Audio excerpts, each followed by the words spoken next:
1971 থেকে 2024 এই দীর্ঘ বছরের নানা সময় নানা রূপে আবির্ভূত হয়েছে জামাত শিবির। জামাতে ইসলাম বাংলাদেশের স্বাধীনতা বিরোধী একটি রাজনৈতিক দল।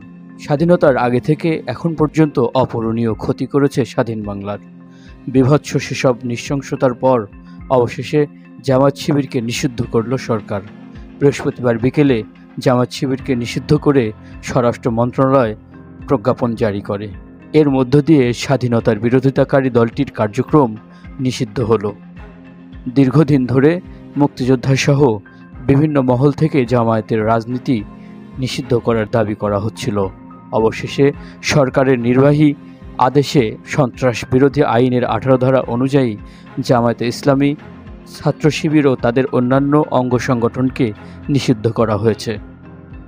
কোটা সংস্কার আন্দোলন ঘিরে সহিংসতার ঘটনায় জামায়াত ও এর অঙ্গ সংগঠন ইসলামী ছাত্র শিবিরে জড়িত থাকার অভিযোগ করে আসছিলেন সরকারের মন্ত্রীরা। এর প্রেক্ষিতে গত সোমবার আওয়ামী লীগের নেতৃত্বাধীন 14 দলীয় সভায় জামায়াত শিবিরকে নিষিদ্ধ করার বিষয়ে একমত হন ওই জোটের শীর্ষ নেতারা।